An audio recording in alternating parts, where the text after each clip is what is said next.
Selanjutnya, saudara, tersangka pembunuhan remaja penjual gorengan di Padang Pariaman, Sumatera Barat mengaku melakukan pemerkosaan dalam kondisi korban tak sadarkan diri. Bahkan tersangka mengaku tak yakin apakah korban masih hidup atau telah meninggal saat diperkosa. Polisi menyebut tersangka membekap korban selama 6 menit hingga tak sadarkan diri. Sebelum akhirnya korban dibawa dan diperkosa di kawasan perbukitan. Berdasarkan hasil otopsi, paru-paru dan saluran pernapasan korban dalam keadaan bersih. Sehingga ada dugaan korban meninggal sebelum dikubur. Polisi pun melibatkan ahli forensik untuk menyelidiki kasus ini.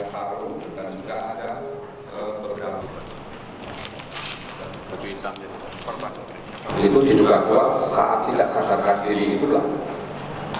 Kemudian dibawa 300 meter, kemudian diperkosa. Jadi antara perkosaan bukan saat penyekapan diperkosa, tapi disikap itu, kemudian ditutup jalan pernapasannya itu, kemudian 6 menit kurang lebihnya dari keterangan tersangka, kemudian dibawa 300 meter ke arah bukit, disitulah terjadi perkosaan. Berarti kan saat penyekapan sampai ke 300 meter kan dalam keadaan tidak sadarkan diri. Tetapi tidak sadarkan diri kan ada dua kemungkinan. Apakah itu hanya pingsan atau sudah meninggal dunia.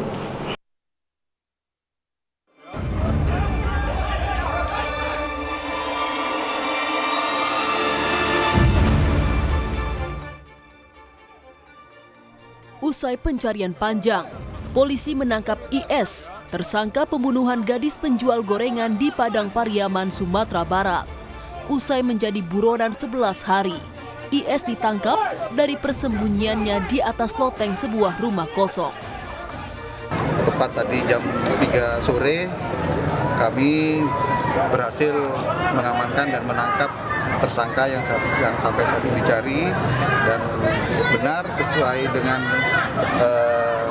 pelaku, sesuai dengan identitas dan gambar yang kami miliki dengan saksi-saksi yang ada.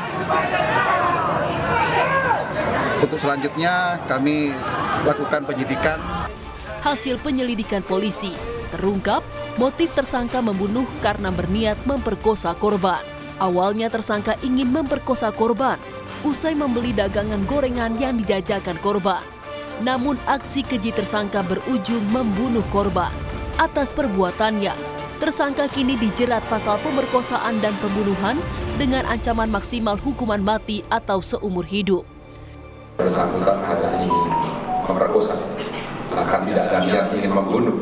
Tapi akibat dari itu kemudian tersangka melakukan perkosaan dan akhirnya menyeret korban, dan luka-luka yang ada di tubuh korban itu dugaannya memang dari seretan itu, karena jaraknya cukup jauh dan dia melakukan sendirian.